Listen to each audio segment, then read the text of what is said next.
Hello students, as we know chapter 5 which is program coding level first has started and is still going on. In previous video we have already discussed about how can we create project on BlueJ, how can we create class, edit a class and how can we compile a Java program. After compiling it, how can we create object of that class and executing methods. So today I am going to explain further topics of this chapter. So let's start. And today's topic is how do program execute. आपका program कैसे run करता है. What happens when you double click on your program icon in your computer. Operating system launches that program and it starts running. Its windows come on the screen and you start working with it. आप जब भी कोई computer पर किसी भी program को like M S word, M S paint, किसी program को जब आप डबल क्लिक करते हो तो क्या होता है, वो प्रोग्राम ऑपरेटिंग सिस्टम उस प्रोग्राम को लॉन्च करता है, इसमें ओपन करता है ताकि वो फर्दर एग्जीक्यूट कर सके, रन कर सके.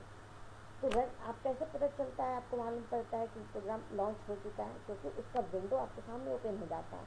If you try to open M S word program, you can see when you double click on that program, you can see you will see a window of MS Word will be appear on in front of you. आप क्या देखते हैं, आपके desktop पे MS Word की window appear हो जाता है और फिर आप उस पर काम कर सकते हो, आगे वर्किंग कर सकते हो, वर्क कर सकते हो. there is process through which a program run. ये प्रोसेस होता है जिससे प्रोग्राम आपका रन करता है. In Java programs are executed by the software Java virtual machine. Java में आपका प्रोग्राम एग्जीक्यूट करता है एक सॉफ्टवेयर के थ्रू, और वो सॉफ्टवेयर कौन है, जावा virtual machine JVM. We have just seen that method greet was run on the object obj1, that was to understand the concept of classes and object. In previous video we have already discussed about how can you create a class and how can you create object and how can you execute that process. मतलब आप object के through किसी message को method greet को कैसे run कीजिए, ये हम देखे थे प्रीवियस वीडियो में. That was to understand concept of class and object. ये इसलिए वो इसलिए था क्योंकि आप क्लास और ऑब्जेक्ट कंसेप्ट को समझ सको. In real life when programs are run, JVM looks for a function named main. In every programming language it is necessary to write one main so that it can be executed.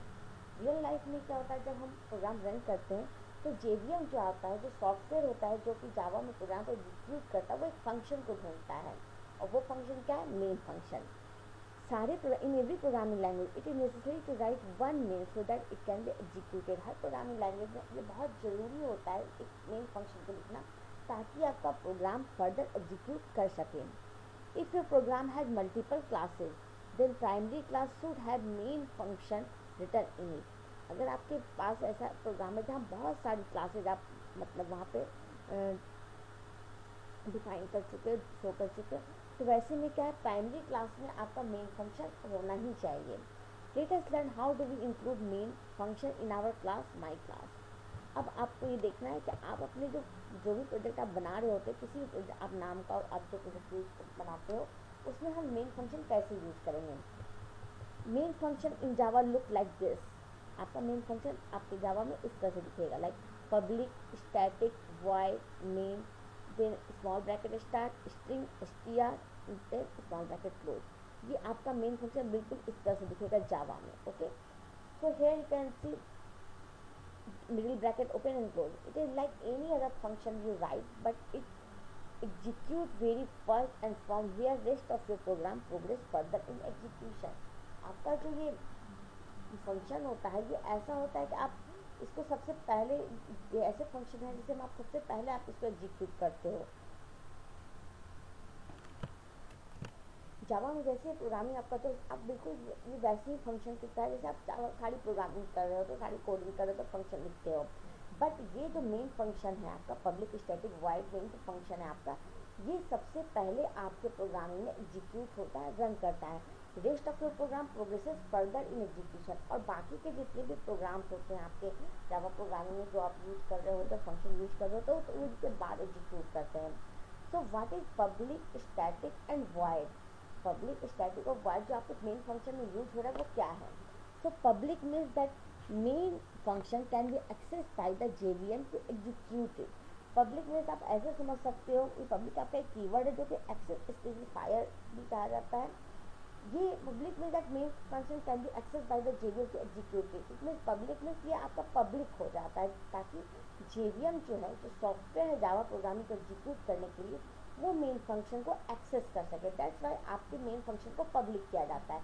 क्यों? ताकि JVM software आपके function को read कर सके, access कर सके and then further execute कर सके। The reverse of a public is private which will you learn about in higher class. Obviously आप जानते हो पब्लिक का अगर रिवर्स करते हो, अपोजिट करते हो तो प्राइवेट होता है। तो इस प्राइवेट के बारे कीवर्ड के बारे में हम आगे फर्दर पढ़ेंगे आपके हायर क्लासेस में। Now come to the next keyword which is static. Static means that only one copy of main function will be loaded in the memory and it will be executed only one. Static keyword का मतलब ये होता है आपके main function में कि आपका main function में जो आप एक फंक्शन एग्जीक्यूट कर रहे हो वो एक बार लोड होता है और वो सिर्फ एक बार ही एग्जीक्यूट होता है, very first for the class. It will not run again for any object. और सबसे बड़ी बात कि आपका स्टैटिक कीवर्ड का यूज करने का सबसे मेन रीजन ये होता है कि जो फंक्शन आप यूज कर रहे होते हो मेन के साथ, वो सिर्फ क्लास के साथ आप एग्जीक्यूट कर सकते, यूज कर सकते। ये आपका ऑब्जेक्ट के साथ यूज नहीं होगा। It will not run again for any object. Now come the next keyword which is void. Void means that main function will not return any value or notification to the JVM. void function जो होता है ये determine करता है कि आपका जो main function वो किसी भी तरह का कोई वैल्यू और नोटिफिकेशन JVM को, आपके सॉफ्टवेयर जावा का जो सॉफ्टवेयर उसको रिटर्न नहीं करता। Certain language like C and C++ return a numeric code to the operating system denoting whether the program had run and completed successfully or not. कुछ languages ऐसे हैं लाइक C++, ये आपके ऑपरेटिंग सिस्टम को कुछ numeric code return करते हैं ताकि वो ये मतलब पता होता है, उसमें ये होता है कि आपका प्रोग्राम रन किया या सक्सेसफुली रन किया या नहीं रन किया, ये बताने को। तो I hope you can understand what is public, static and void. Now come to the next which is what is string str. Here you can see public, static, void, main and then string str. So what is string str? Sometimes while running a program, we need to input some initial values. Such values can be passed into main function within small bracket. अब कभी कभी ऐसा होता है जब program run कर रहे होते हो तो हमें कुछ ऐसे वैल्यूज़ की ज़रूरत पड़ती है, इनपुट फीड करने की ज़रूरत पड़ती है। तो ऐसे वैल्यूज़ को हम कहाँ पास करते हैं? हम मेन फंक्शन पास करते हैं स्मॉल ब्रैकेट के अंदर। आप अभी थोड़े पहले अभी आप देख सकते हो यहाँ आप मेन फंक्शन तो ऐसे वैल्यू को मेन फंक्शन के स्मॉल ब्रैकेट के अंदर पास करते हैं। तो अब कभी भी प्रोग्राम रन करने में तो हमें ऐसे कुछ वैल्यू की जरूरत पड़ती है फिल करने के लिए, तो वैसे वैल्यू को हम कहाँ पास करते हैं? मेन फंक्शन के स्मॉल ब्रैकेट के अंदर पास करते हैं। And they are stored in the variable created. और ये जो इनपुट होते हैं वो उनके अंदर कुछ वेरिएबल यूज होते हैं, उन वेरिएबल में वो स्टोर हो जाते हैं। Here such variable is name as str। और यहाँ पर जो आप देख रहे हो str वो वेरिएबल है जो कि आप जो इनपुट कर रहे हो उसको वो स्टोर करेगा। I am going to repeat this again. आपका क्या होता है जब भी आप प्रोग्राम रन करते हो कुछ इनपुट आपको फीड करना होता है, तो वो इनपुट कहाँ पास होता है? वो मेन फंक्शन के स्मॉल ब्रैकेट में जाकर पास होता है। और स्मॉल ब्रैकेट के अंदर कुछ ऐसे वेरिएबल क्रिएट किए जाते हैं जो आपके इनपुट को स्टोर कर सके। तो यहाँ पे आपका स्ट्रिंग str जो है वो एक वेरिएबल है जो कि आपके इनपुट को स्टोर करेगा। Such variable is name as str।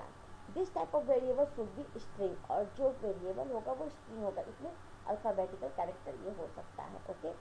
Alphabetical character, word ये हो सकते हैं, letters.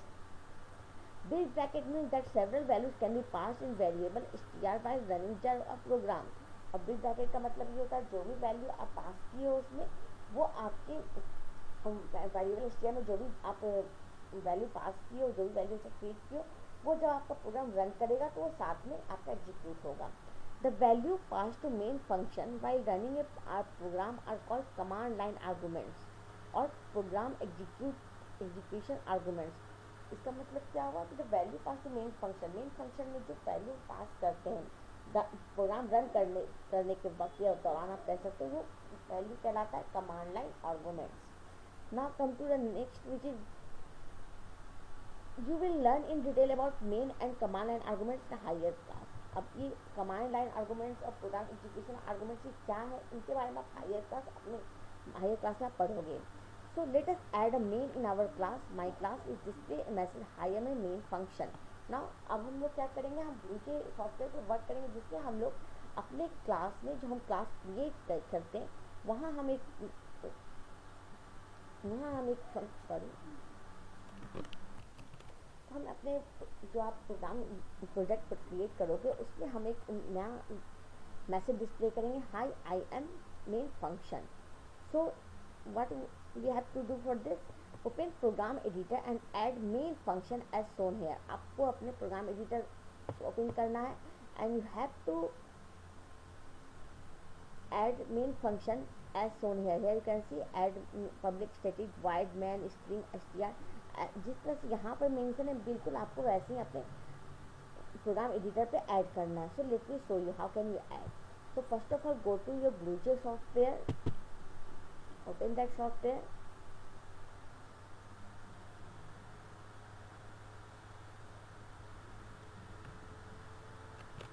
and Vue window has opened now. Now I'm going to create a new class. Okay, so class will be project.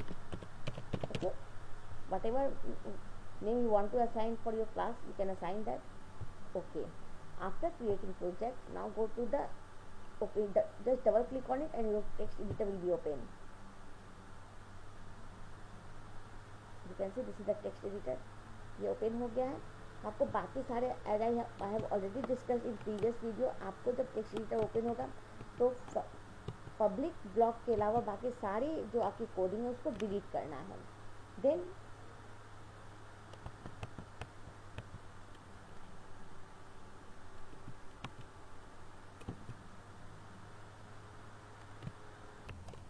we have already discussed about this coding in previous class.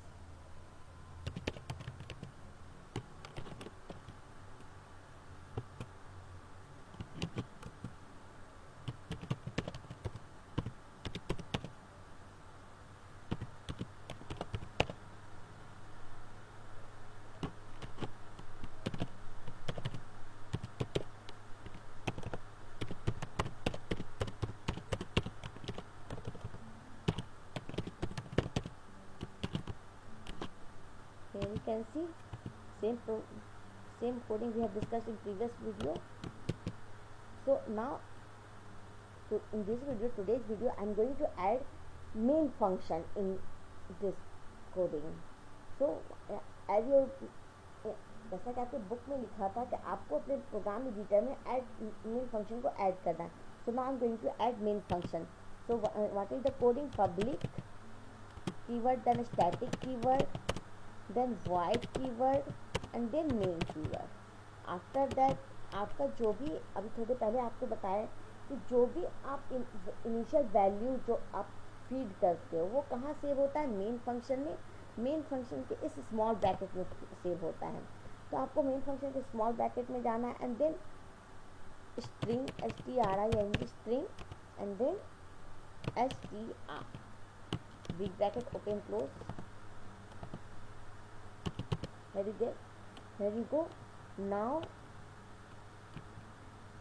enter whatever message you want to display. System dot out dot print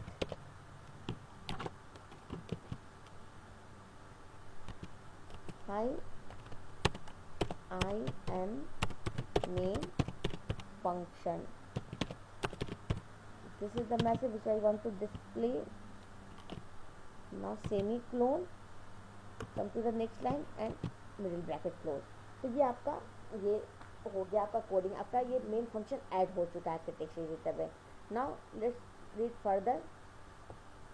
So let us run the program and observe the output. अब आपके programme को run करना है और output को observe करना है. So how can you run your program? In the editor, click on compile button. Editor में text editor में आपका compile button है. You have to click on it. If you have typed the program correctly, program will be compiled without any error. After compiling, close the editor. आप जब आप compile कैसे करोगे, आपके टेक्स्ट एडिटर में कंपाइल बटन है, you have to click on it. और when if you have type the program correctly, अगर आपने प्रोग्राम को सही टाइप किया है, सही प्रोग्रामिंग आपने किया है, तो program will be compile without any, बिना किसी फॉल्ट के, बिना किसी एरर के आपका प्रोग्राम कंपाइल हो जाएगा। और अगर कुछ एरर करते हो तो कुछ मिस्टेक्स होती हैं आपसे, तो एरर डिस्प्ले कर देगा। एंड जब when you remove the error after compiling, close the editor. Compiling करने के बाद आपको एडिटर क्लोज करना है। So now let me show you. So here is your text editor. So here we go. This is your text editor, and you can see here is your compile button. So to compile your program, you have to click on this button, compile button. Let me click on it, and you can see the error is displayed here. Two error is displayed, 1 and 2. तो आपका अगर कुछ mistake नहीं है आपके programming में तो ठीक है, आपका प्रोग्राम कंपाइल हो जाएगा। बट अगर कोई मिस्टेक है तो आपको मिस्टेक को रिमूव करना होगा। Let me remove it.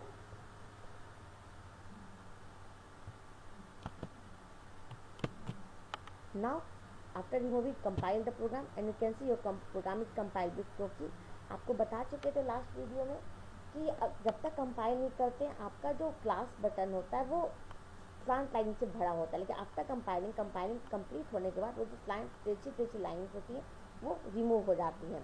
So after compiling, close your text editor. Now come to the your what we have discussed in further. In the editor, click on right click after closing the editor, right click on the class my class and select the void main string str from the pop-up menu. So after closing the editor, you have to click on your class button, my class button, right click on this. When you right click on this, our pop-up menu will be appear, and you have to choose the option void main string str option from that pop-up menu. In the method called dialog box, click OK button. When you click on void main string str, a method called dialog box will be appear. जैसे आप इस option पे click करोगे, void main string str option पे click करोगे, एक method call box dialog box open होगा और उसमें आपको क्या करना है, just click on okay button, आपको बस ओके पे क्लिक करना है। So what did you observe, let me show you how can you do this. Here is your class button, just right click on it, and when you right click on it a popup menu appears, आपके सामने popup menu हो गया, and you have to click on this option, void main string str. You have to click on this option. So when you click on this option, what did you deserve, the message higher main function displayed. It means when you click on this option, right click on it, and when you click on this option, the message hi I am main function will be displayed. And here you can see आपका ये method call आया, you have to click on OK button, and when you click on OK button, you can see hi I am main function message will be displayed. तो हमें ये message display हो गया। Okay, so what will we see, when you click on right click on my class on your class my project, small pop-up menu will be appear, and you have choose option void main string। और जब इस option को choose किया तो क्या हुआ, method का dialog box appear हुआ, जस्ट लाइक दिस, इस तरह का हुआ। And then when you click on okay button, इस तरह का आपका टर्मिनल विल बी अपीयर हुआ, जिसमें कि आपका मैसेज था hi I am main function appear हो गया। So I hope you can understand how can you add main function on your text editor. So we just learned that main function will execute only once, very first for the class. It will not run again for any object. Let us test this fact out. अभी हम क्या देखें कि ये जो main function है ये सिर्फ आपके क्लास के लिए मतलब एग्जीक्यूट हुआ, वो भी एक बार, ये आपके किसी ऑब्जेक्ट के लिए दोबारा नहीं रन कर सकता, फिर एग्जीक्यूट किसी ऑब्जेक्ट के लिए नहीं हो सकता। So let us test this fact out. Create an object obj of class my class and right click on it. आपको क्या करना है, आपका जो भी आप क्लास क्रिएट किया जिस नाम से भी, उस नाम का एक ऑब्जेक्ट क्रिएट करना है आपको। And then after creating that object you have to right click on that object, एंड आप क्या देखोगे, did you find any choice for main function. आप क्या देखते हो, कुछ मेन फंक्शन होता है, नहीं, नो, दिस इज बिकॉज अब late me show you. Here is your project class I have assigned the name project, इसका नाम मैंने प्रोजेक्ट असाइन किया था। Now I'm going to create object of this class. So how can we create object? I have already discussed it in previous video. So to create object, right click on the class, pop-up menu will be appear. Click on new project option, assign the name of the object, okay, and then click on OK button, and you can see your object will be created here. आपका create हो चुका है, has been created here. now आपको क्या करना है, object create करने के बाद आपको राइट क्लिक ऑन इट, आपको ऑब्जेक्ट पे राइट क्लिक करना है. Did you find any choice for main? Let me show you. Here is your object and right click on it. You can see a popup menu will be appear, but there is not a single option for main. आपके main function के लिए कोई option नहीं है. So it means कोई function, this is because main is available to execute only for class. That is by when you right click on my class the choice for main to run was there in popup menu. इसका ये मतलब हुआ कि आपका जो class पे आप right click करोगे so you can C wide main का फंक्शन अवेलेबल है वहाँ पे, बट जब आप ऑब्जेक्ट पे राइट क्लिक करते हो तो ये मेन फंक्शन वहाँ पे अवेलेबल नहीं. इसका मतलब बिल्कुल ये हुआ कि आपका जो मेन फंक्शन है वो क्लास के लिए तो है, बिकॉज आप वहाँ वाइड कीवर्ड यूज़ कर रहे हो, वो क्लास के लिए है, बट वो ऑब्जेक्ट के लिए यूज नहीं हो सकता है. So students, that's all for today. Further topics of chapter 5 will be discussed in next video. Thank you.